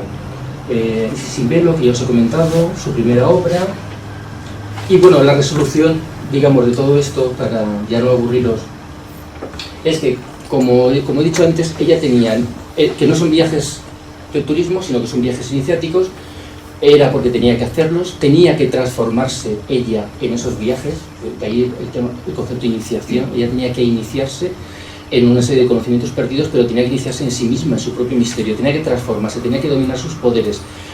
No lo he dicho como tantas otras cosas que no he dicho, pero en Tíbet, Kutumen le enseñó lo que hacía antes inglés. Ojo, ella sabía inglés, porque la aristocracia rusa, por lo menos un poco de inglés para manejarte se sabía. Pero claro, si habéis leído, que me imagino que aquí todos habéis leído Sisimbelo o algo de Blavatsky, hay que saber, y cuanto más sabe uno, más entiende a Blavatsky, ojo, fijaros, es lo que decía del ADN, ahí está el ADN, ¿no? Nos tenemos que preparar para estar a la altura de entender, y para no solo entender lo que estamos leyendo, sino interrelacionarlo con el resto de la obra, ¿no? Entonces, tenía que aprender inglés, y lo tenía que aprender bien. ¿Por qué? Porque tenía que poder llevar al lenguaje inglés los conceptos no solo sánscritos, sino del Sensar, esa lengua primigenia que se supone que tienen los iniciados, en la que están escritos los libros más esotéricos del mundo, ¿no? Como el libro del Fiat, ¿no? Entonces, se lo tenía que memorizar, ahí se lo memorizaba. De hecho, hay un detalle que a mí me llamó la atención, que no sé si está bien traducido, porque yo solo lo he leído en inglés con una mala traducción, y es que Kuthumi en algún momento le tocaba en un punto de la frente, y dice, me tocaba en un punto de la frente, no me hacía daño, y me lo estuvo haciendo durante un mes. Y era algo relacionado con el tema de la memoria, que ya quisiera yo que alguien me hiciese así. Y 2 meses y 1 año es necesario para poder tener memoria. Y eso parece ser que le ayudaba de alguna manera a poder memorizar, por recordar que la voz del silencio, que lo hemos nombrado hace un momento aquí, ella se lo aprendió de memoria y no puso todo lo que sabía, pues eligió una serie de máximas para ponerlas, ¿no? Y bueno, y toda la erudición, por más que sus maestros le ayudasen, le diesen información, se despertase un día por la mañana y yo viese un capítulo entero escrito, que eso pasaba, ¿no? Pero también es verdad que ella tenía ese conocimiento, ¿no? Y además sabía estructurarlo, y sobre todo, una cosa que a mí me apasiona de Blavatsky es que cuando se pone a pelear con la gente, cuando empieza a contestar y uno le dice, es que hay un artículo que tradujeron, son 3, que no recuerdo, ¿ves lo de la memoria? Si luego alguien quiere y tiene, si lo quiere hacer, empieza a discutir con uno sobre los mitos y los símbolos de la Iglesia católica tal y tal, y es que te ríes con ella, tiene un humor muy fino, muy sutil y muy elevado, le da vueltas a las cosas, pero bien dadas, descubre los errores del otro de una manera que dice, ¿cómo es que yo no me he dado cuenta de que ha metido la pata en esto, no ha entendido la palabra Crestos o Cristos correctamente? Y es alucinante. Yo disfruto mucho cuando son enfrentamientos. Y luego también obras muy claras, es la clave de la teosofía, siempre lo recomiendo, porque ahí sí que estructuró muy bien con preguntas y respuestas. Es una forma muy amena incluso de leer algo así, ¿no? Entonces ahí tuvo que aprender inglés para eso, tenía que volcar lo más claramente posible algo que es muy difícil. Si leéis, los que no lo hayáis leído, las transcripciones que se hicieron de las clases que ella daba, lo de clases es entre comillas, porque ella estaba sentada ahí en su butaca con su puro Montecristo o lo que fumase, bueno, fumaba tabaco egipcio, y mucho se lo enrollaba a ella, tenía una canastilla y se lo iba haciendo, y estaba sentada con su café y los discípulos ahí alrededor, unos en el suelo, otros sentados, y le iban preguntando y iba respondiendo. Bueno, el nivel, porque están comentando las estancias del Cian, que en ese momento estaba escribiendo la doctrina secreta, el nivel de lo que dice, yo sinceramente, yo ya soy bruto de por sí, pero es que yo no alcanzo, o sea, empiezan a hablar del cosmos y del Ein Sof y yo sinceramente no llego, ¿no? Entonces, dice, joder, qué mujer, perdonar la expresión, o sea, qué poderío, ¿no? Por decirlo así, ¿no? Entonces el inglés era fundamental. Y parece mentira, pero una de las cosas que tuvo que aprender cuando estuvo en el Tíbet fue inglés. Y cuando se va de allí, dice Kutumi, que en aquel tiempo a lo mejor, hoy en día nos escandalizaríamos un poco, porque dice, aun siendo mujer, has aprendido casi tanto como yo inglés. Dice, ya sabes un poquito menos que yo. Dice, y eso que eres mujer. Hay varias veces que dice cosas así, ¿no? Pero bueno, eso no significa nada, porque la eligieron a ella, ¿no? Dice, ahí ya está todo dicho. Bueno, entonces, para mí la resolución de estos viajes era, como he dicho, su cambio interior, todo lo que tenía que aprender, su propia vida como ejemplo, y algo que dice, ¿tengo que escribir un libro? No, un libro no, todo lo que escribió, y no lo he puesto todos. Pero solamente Sin Velo y la doctrina secreta, a nivel de erudición y de trabajo de religiones comparadas, pues ahí tenemos ahí para... Y luego la Clara de Teosofía es lo que os digo, lo escribió también al final de su vida, donde está todo muy claramente explicado, porque no recordamos reencarnaciones pasadas, o sea, es que lo explica todo muy bien. Y La Voz del Silencio, que desde mi punto de vista es de las primeras obras del mundo moderno, por decirlo así, de tipo místico, de las mejores, de las más profundas, lo tiene todo. De hecho, ella dice que es dirigida a los pocos, ¿no? Porque no todo el mundo lo puede entender. Pero fijaros, es que de un Isis sin velo, donde habla de todo, lo habido y por haber, de lo que estaba pasando en ese día en el periódico, del espiritismo, de Pitágoras, de Jámblico, de no sé qué, del nuevo descubrimiento de no sé cuántos, te hace La Voz del Silencio. O sea, es impresionante, ¿no? Luego está el Rosario Teosófico, que no lo terminó ella solo hizo una parte, pero que viene muy bien. Yo sé gente que adora el Rosario Teosófico. Queda mal decirlo, pero yo sé que hay gente que tiene hasta 3 copias en su casa y una en el cuarto de baño. O sea, es algo que lo utiliza para todo. Y cuando algo no lo entiende, se va al Rosario a buscar la explicación. Y yo le dije, oye, ¿pero por qué haces eso? Tienes una versión digital, o sea, aquí en el iPad escribes en el glosario tal palabra y te va diciendo todos los lugares donde tal palabra. Pero es que el papel tira mucho, o sea, hay mucha gente que el papel tiene una magia, ¿no? Y luego, bueno, evidentemente el CD-ROM lo hicimos con toda la obra, ¿no? Bueno, y más, ¿no? Entonces, no solo tenía que escribir un libro, tenía que escribir todo lo que escribió. Y repito, los 14 tomos de la College Britain no es nada de eso. Todo eso que veis ahí no está. Esa parte son 14 tomos, con cerca de 400 páginas cada uno. O sea, yo me tiro de los pelos cómo es que todavía no lo hemos hecho, ¿no? Y hay mucha gente muy ilusionada en ese proyecto. Y luego, para mí, otra de la obra, yo creo que es evidente, fue la Sociedad Teosófica. Y yo siempre digo que los 3 principios en los que se fundamenta es que, claro, lo vemos con nuestra mentalidad del 2000, estamos en el siglo XXI, el siglo XXI, ¿no? Y hay muchas, pero aún así, fraternidad universal. Estamos en un mundo donde hayamos conseguido ya ni siquiera un núcleo de fraternidad universal. Eso todavía no lo hemos conseguido. Fijaros los palestinos, los judíos, en Palestina, en la India, el gran conflicto entre Oriente y Occidente que tenemos hoy en día, ¿no? El terrorismo, etcétera, etcétera. Es que ese primer principio, si se lograse vivir, aunque sea en un núcleo como lo postuló Blavatsky, ya cambiaría toda nuestra civilización. Y se dijo en el siglo XIX. O sea, es que yo creo que a veces no nos damos cuenta de la claridad de ideas o de hasta qué punto es un conocimiento tan profundo y tan real. Estamos hablando, y luego el estudio comparativo de religiones, que repito, es que cualquier persona que sea más mental que emocional, cualquier persona que necesite datos, que necesite hechos, bueno, pues hay que se le haga la doctrina secreta y que empiece a comparar y va a saber si tiene datos o no para descubrir las cosas. Y luego el desarrollo de los poderes internos. El descubrirnos es la parte mística, que la nueva era y tanta gente parece que lo haya descubierto, ¿no? Ya lo estaba ya postulando y entonces, claro, ¿qué hizo? Lo que tenía que hacer, crear un grupo de gente que quisiera vivir esos postulados y desde mi punto de vista una labor que en aquel momento tenía la Sociedad Teosófica propagandística muy grande. Esos libros había que difundirlos, los de ella y los de más gente, 5 años de Teosofía, que se escribió poco después, algunos que escribió Olcott, que es una pena, no están todos traducidos, tenían una gran labor de difundir ese conocimiento por todo el mundo. Y bueno, la prueba está, estamos en el siglo XXI y aún existe la Sociedad Teosófica, sus libros se siguen publicando, seguimos hablando de Blavatsky, por lo menos aquí hay un grupito ahora y en algún lugar del mundo, en muchos sitios seguramente se estará hablando, y yo creo que a muchísima gente le ha cambiado la vida.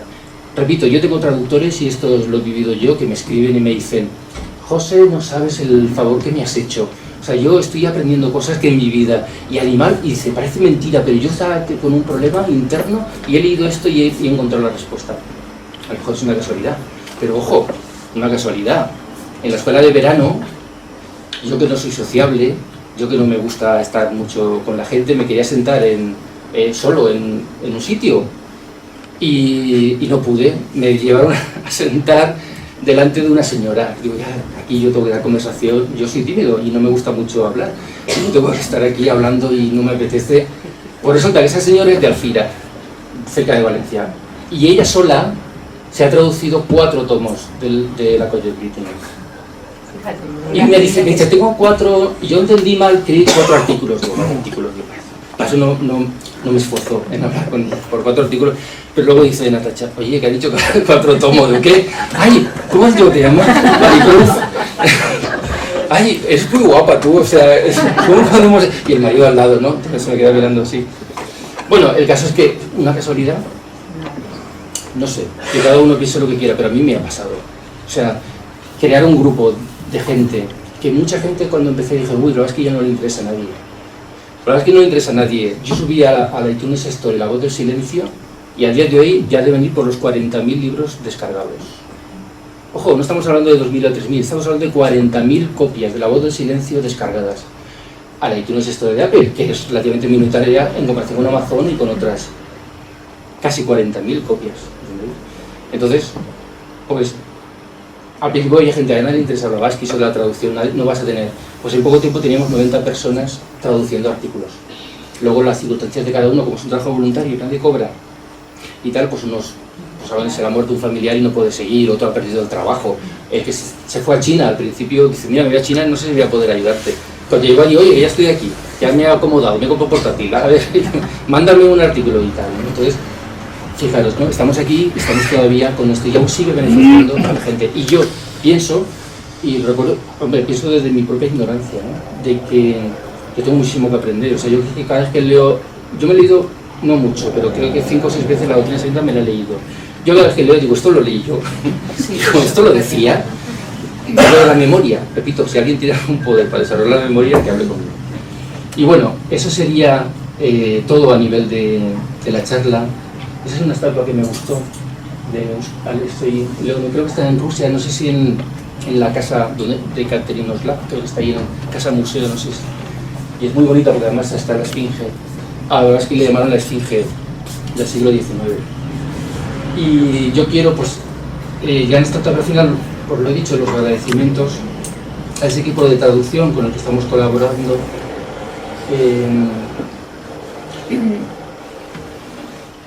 Está la página de Facebook donde está, por si alguno se domina en el inglés y tiene un poquito de tiempo. Hay artículos que son simplemente reseñas muy cortitas, que eso, cualquiera que sepa el inglés lo tiene hecho en nada, quiero decir.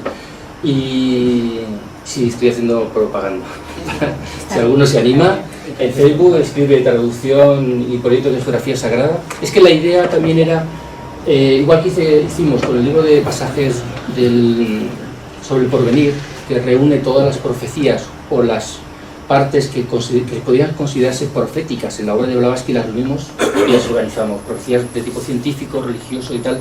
Ese libro está también gratuito en internet para descargarlo. Hace 2 años lo publicamos, hicimos lo mismo que con el de viajes. Hicimos una edición en papel para que lo quede en papel y la otra gratis. Entonces, la idea es hacer otro más adelante sobre geografía sagrada. Lo que pasa es que los viajes iban a ser un capítulo del de geografía sagrada. Pero claro, empezamos a ver, bueno, es que esto no puede ser esos 2 minutos en una conferencia de 2 horas. Esto tiene su propia enjundia, ¿no? Y entonces se llama por eso Geografía Sagrada. En su momento, si podemos, lo haremos. Todo esto es voluntario, nadie cobra, nadie no cobramos nada por todo esto y lo hacemos como una labor de servicio, que también es el tercer principio, está relacionado con la labor de servicio. Y bueno, la ONG, esa es otra, como decía, en esta doctrina no hay esfuerzo perdido. O sea, todo lo que estamos haciendo, no hay un refrán que dice que no hay quien le da punta sin hilo o no sé qué. Hay un refrán de que todo lo que estamos intentando tiene algún tipo de beneficio. Entonces, esto es una ONG que se está abriendo ahora en Valencia. Ya creo que tenemos el CIF, ¿no? ¿Se llama así? Tenemos el CIF, es legal, yo soy vocal de esa ONG. Aseguro, por lo menos hasta donde yo llego, que es legal. Lo digo porque hay muchas ONGs por ahí que pueden ser dudosas. Yo conozco a una de las fundadoras, Armi, que no recuerdo el apellido. Polache, Martín Polache. Es la abogada. Ella, de hecho, esto nació porque dando de comer a los pobres en Valencia hay diferentes grupos que dan de comer a los pobres. Y hay un grupo que da sopa, bocadillos, los domingos por la noche en un lugar de Valencia, ¿no? Y ahí estaba un día Natacha, que me llevó a mí por obligación, porque yo eso de ayudar a los demás, pues no. Y dice, tú ven aquí que vas a crear karma positivo sí o sí. Y yo fui, y entonces ahí conoció a Armi. Y Armi dice, pues yo soy abogada, ¿y tú qué haces aquí? Pues yo es que hice una promesa de ayudar a la gente pobre y tal y tal. Y dice, ¿eres abogada? Y entonces se me encendió una luz en la cabeza, yo vi la luz, o sea, la iluminación. Dice, y pues podemos utilizar tus conocimientos porque hay mucha gente que no tiene medios, pero por ignorancia, no sabe que tiene derecho a una no contributiva, no sabe que tiene derecho a orfandad, no sabe que si estás un poco mal de la cabeza el Estado te da un... Y hay 1000 formas que ellos legalmente saben de ayudar a la gente. Entonces, digo, en esta doctrina no hay esfuerzo perdido, ese es mi mantra, vamos y todos los beneficios del libro para la ONG. Está fundada y todo el dinero, las cuentas claras, la cuenta corriente, nadie puede sacar dinero sin que los otros lo sepan, todo con ticket, etcétera, etcétera, etcétera, y doy fe de que están funcionando, porque a mi propia madre le ayudaré. Bueno, pues nada, gracias, y espero no haberos aburrido demasiado. Podríamos estar toda la noche, pero es que no me gusta hablar en público, entonces lo dejamos aquí. Hasta la próxima. Vale, yo te En privado, si queréis, lo que sea.